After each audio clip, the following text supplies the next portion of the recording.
most important ways to secure your Office 365 tenant or Microsoft 365. These are totally based on my personal view and my observation. There could be more or less, but this is what I think are the most important stuff you need to do as soon as you set up your tenant.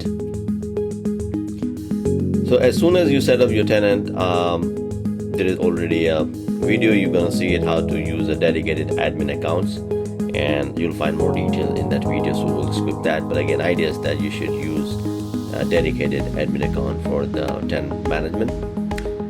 Next thing is also set up multi-factor authentication.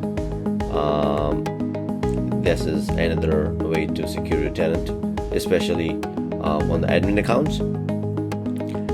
Raise the level of protection against malware. So if there is a by default protection or threat management or threat protection feature available in Office 365, but wanted to take it to the next level, you need to configure different policies in your tenant after you sign up, and then there's a criteria, but we'll look into that.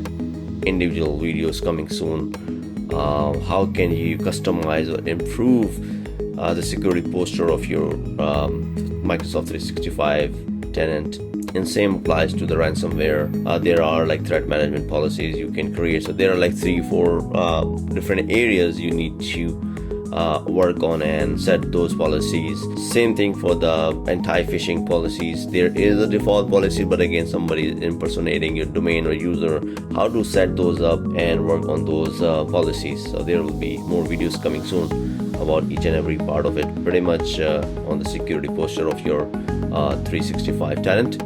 ATP safe attachment, again, is another feature where you want to block the attachment or suspicious attachment, and that's another feature of video I'll be posting soon about that. And safe links, again, there could be some URL they are not safe, so you can configure those policies in Microsoft 365 tenant, which will allow basically to secure your environment. Because if you look at, these are all end of the day is going towards the end user, so you need to have protection in the services. You need to enable those control in the services and before it gets to your end user.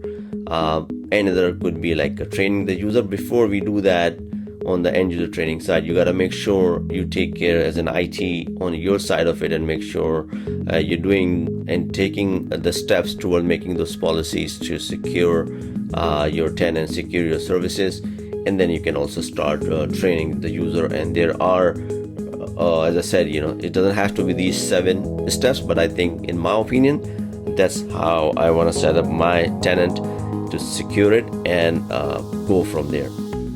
Thank you.